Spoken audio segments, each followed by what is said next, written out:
My name's Catriona and I'm from Southern Beef Technology Services, and today I'm going to be talking about improving your BREEDPLAN Completeness of Performance star rating. So your BREEDPLAN Completeness of Performance report allows you to monitor which traits you're collecting performance data for and also see those traits which you're not currently collecting performance data for. And it also allows you to identify gaps or missing data. So if we have a look here, we've got a graph of 200-day wait. Along the bottom, we've got the calving year, and along the y-axis, we've got the percentage of calves within that herd that have been recorded for the particular trait. Now, what you'll notice is that the 2014 drop haven't got 200-day waits recorded. Now, why might this happen? There's generally two reasons for these sort of gaps, and they are that either the producer has recorded the trait but has forgot to submit that data to BREEDPLAN, or the trait wasn't recorded in that particular calving year for those calves. We also see situations like this. So if you have a look here, you'll notice that around 80 to 90% of the calves in most of the calving years have got a 200-day wait on file. But if we look at the 2013 drop, just under 40% have a 200-day wait on file. Now, why might this occur? Generally, when it's not quite at 50%, but it's just under that 50% mark, this would indicate that only one of the sexes has had the 200-day waits recorded. So, for example, the heifers might have their 200-day waits on file, and the bull calves may not.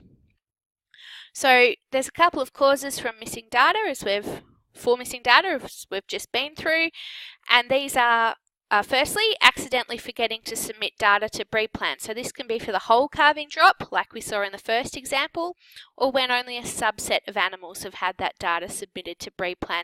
And this can often happen when the animals are recorded on different days, so the heifers on one day and the male calves on a different day.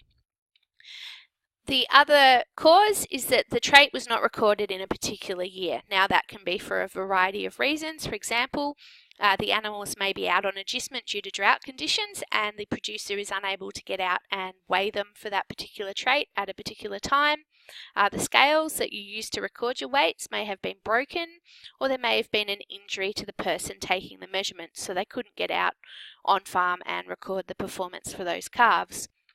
But what it's important to note is that you can submit data to BREEDPLAN retrospectively. So if you're going through your Completeness of Performance report for your herd and you notice that you've got gaps in your data, but you do have that data at home, you can submit that back to BREEDPLAN. And this is one of the ways that you can help to improve your Completeness of Performance star rating. So we're often asked by producers how they can improve the Completeness of Performance star rating for their herd. Unfortunately, there is no one-size-fits-all solution. But what I'm going to do is take you through an example of a particular herd and show you how they could improve their Completeness of Performance star rating. So this example herd is a 3.5 star herd, and they have approximately 100 calves per year.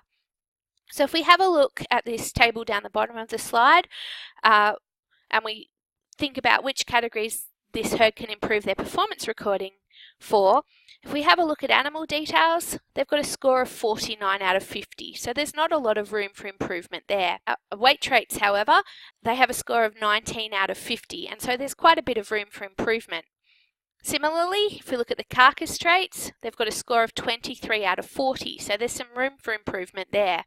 If we look at birth traits, their score is 38 out of 40, so there's not a lot of room for improvement there.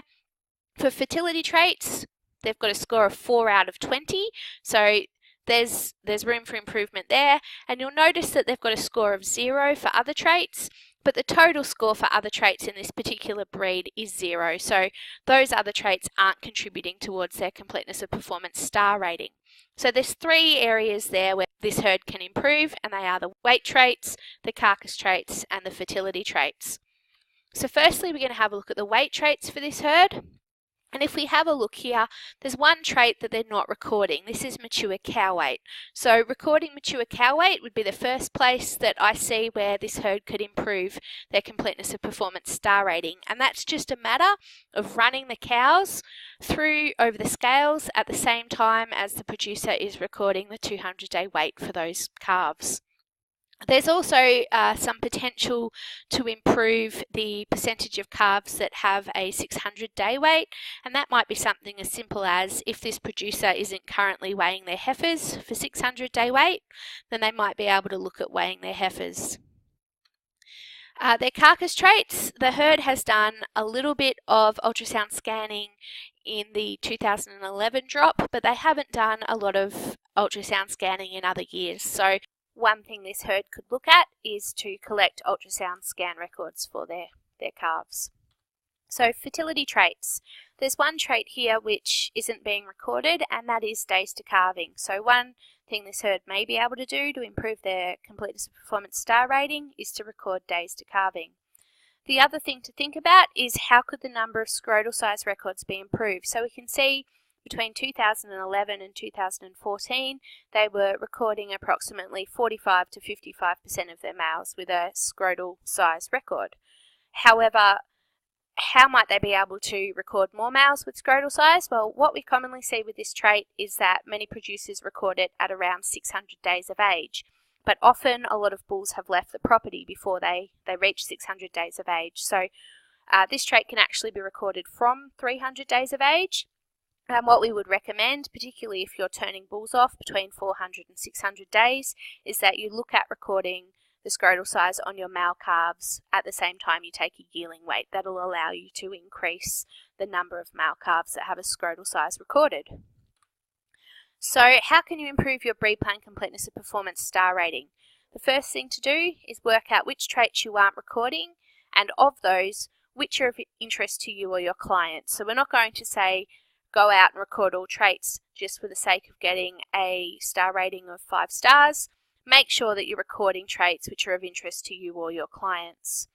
The second thing you need to do is work out which traits you are recording, but you could record a greater percentage of animals for, and then make those necessary management changes to enable you to record these traits. So I'm going to go through some common things that we see that producers could improve.